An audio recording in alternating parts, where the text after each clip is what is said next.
Welcome back to my channel mga kalinga.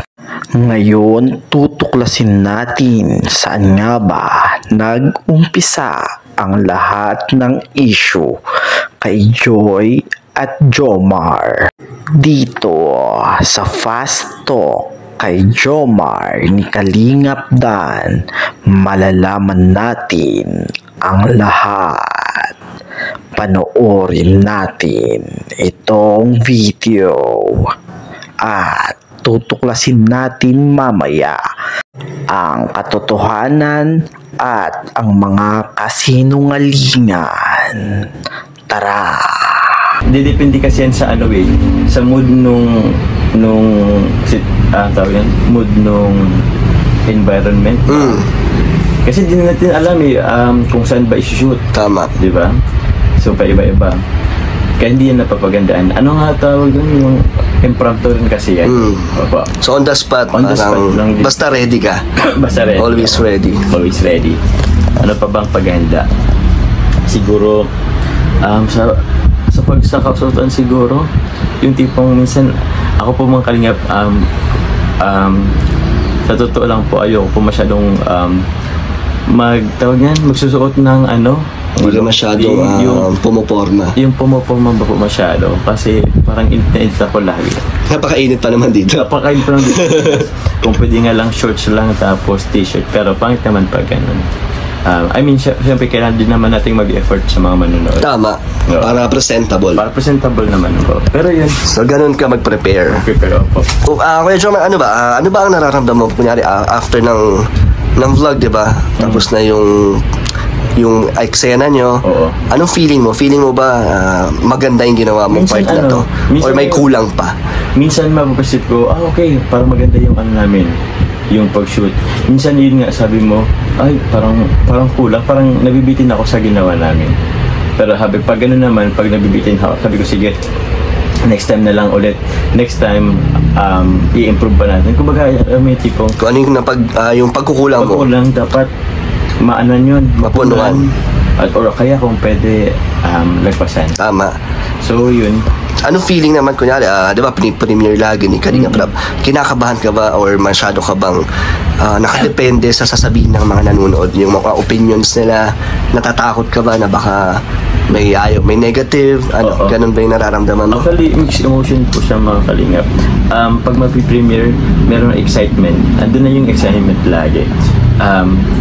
Masaya kasi madami tayong at on the spot nakikita natin yung mga comments and mga positive naman karamihan, pero meron ding parang takot or after ba nitong mag-premiere, isipin ko may nabitawan ba akong salita na pwedeng i-bash sa akin or pwedeng magkaroon ng Epekto.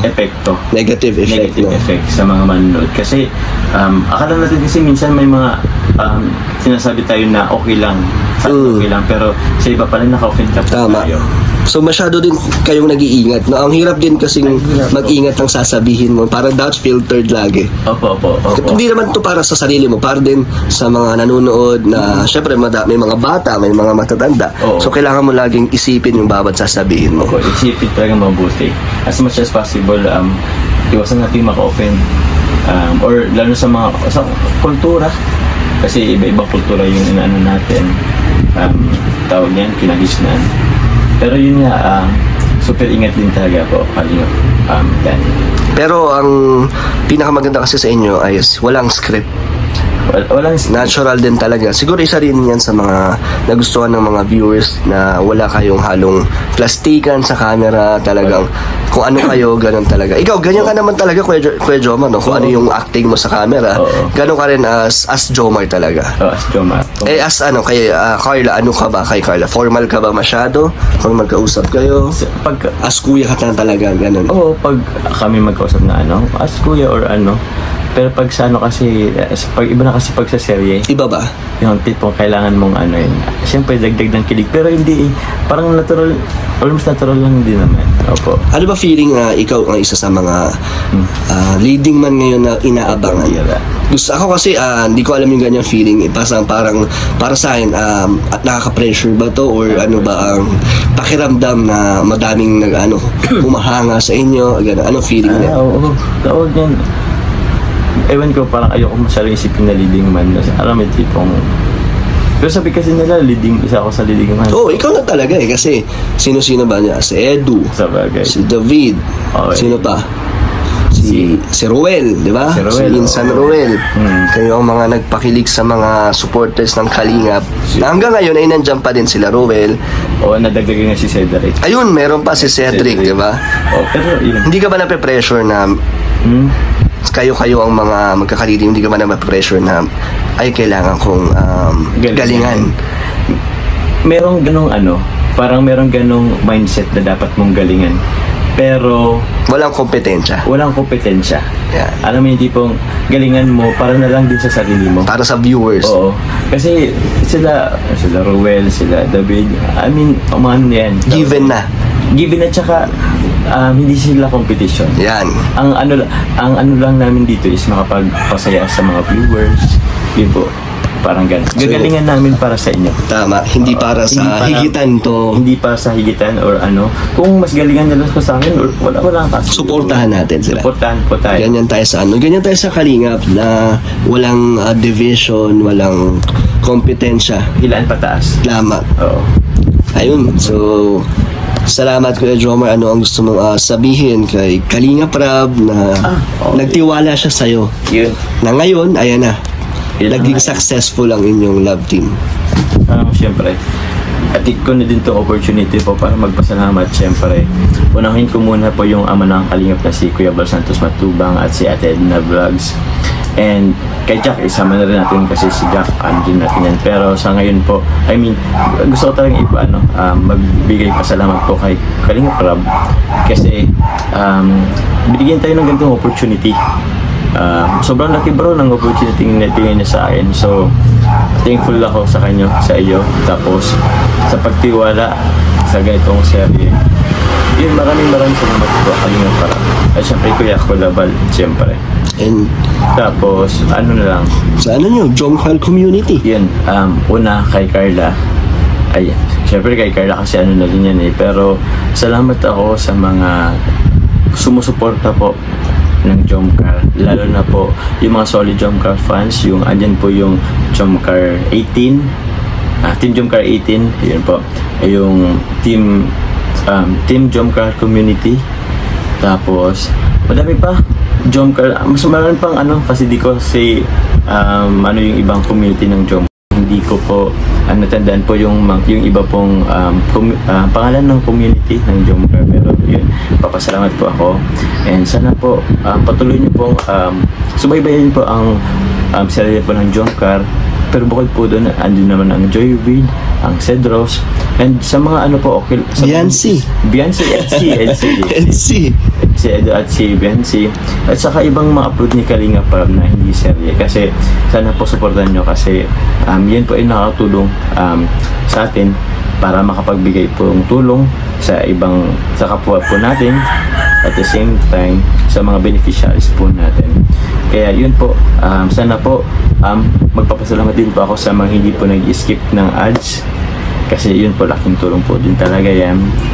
So yun po, maraming salamat po sa inyo lahat. Okay na ba? I-promote ko din dito yung channel ko. Oo naman, kahit sikat ka na. Kahit sikat ka na, i-promote mo na. Hindi rin naman. Ay, gusto ko rin mag-thank you bro kay Tita Chris. Tita Chris, naambunan ako dahil kay Jomar, nabibigyan ako ng blessings ni Tita Chris. Yun naman. Thank Tita you. Chris Dulay, maraming salamat po Tita Chris. Si Tita Perry, Ate Perry, maraming salamat po. Tita Yang, admin po ng Team Jomcar. Sino pa? Basta marami pa. At Tita Maan, maraming salamat po. Tita Alona, Tita Cora of USA, maraming salamat po. Tita Jenny, maraming salamat po. Actually, madami pa po. Grabe, ang dami naman yan bro. Opo. Pero thank you sa kanilang lahat. Thank you na po sa kanila. Pasensya po kung hindi po kayo maisa-isa. Pero yun po, maraming salamat po. One last question Yes, bro. Kung di mo ba na-take yung opportunity na to or hindi ikaw ang naging partner ni Carla, ano ka ngayon Kuya Jom? Or nasaan ka ngayon? Siguro nasa pa rin ako. Kalingap pa din. Kalingap pa din kasi yun naman po laging pinakakaan natin. Tawag niyan, Goal naman natin, oo. Or yung, basta, Yun yung pinunta mo talaga Yun yung dito sa pinunta ko diet. dito, Mas opo. maging kalingap, diba? oo. Naging bonus na lang itong series. Actually, hindi ko nga in-expect na merong ganito dito sa Kalingap. Pero naging bonus na lang siya.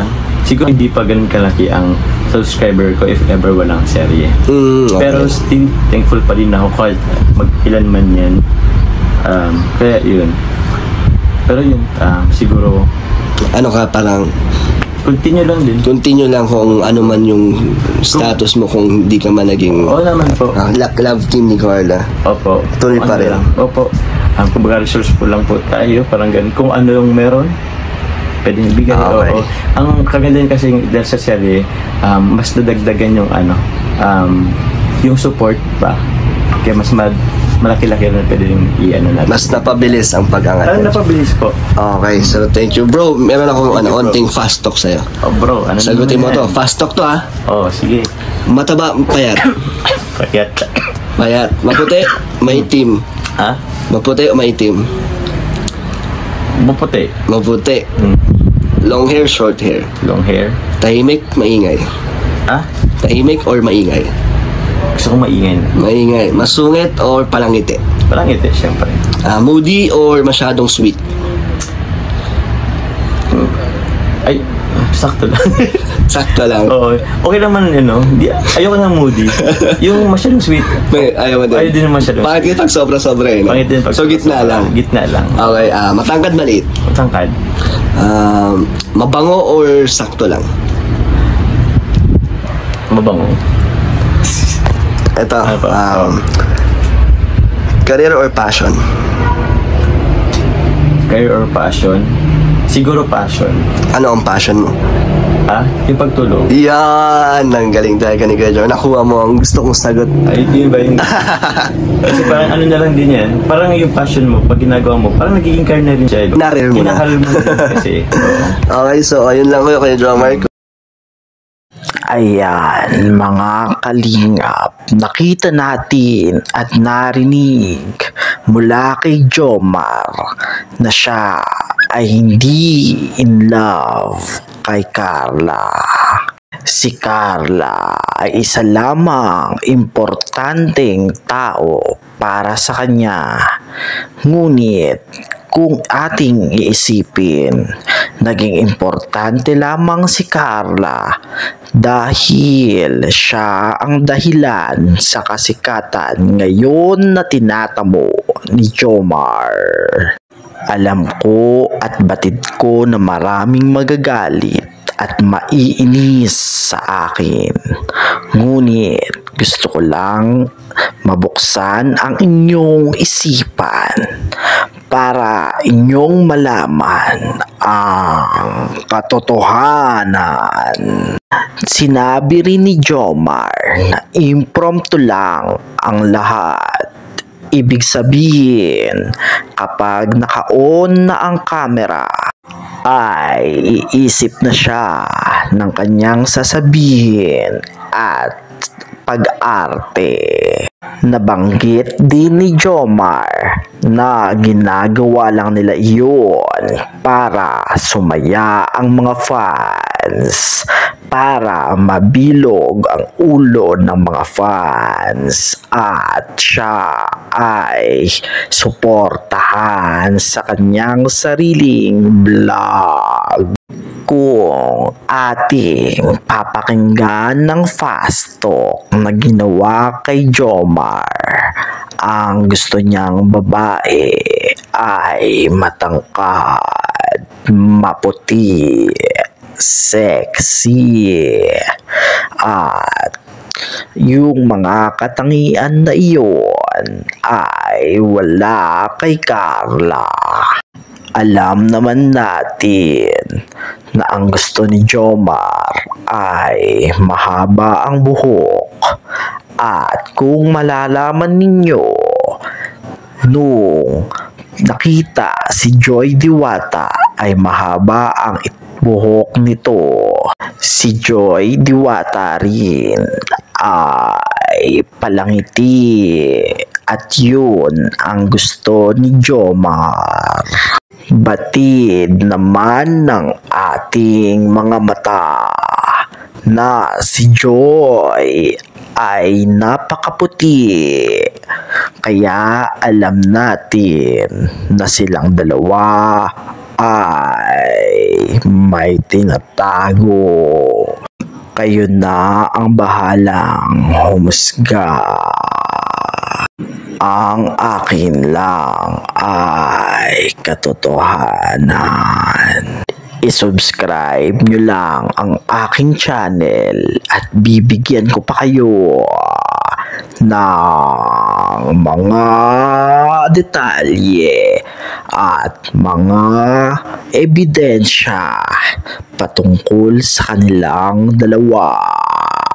Hanggang sa muli, mga kalingap. Ha ha ha.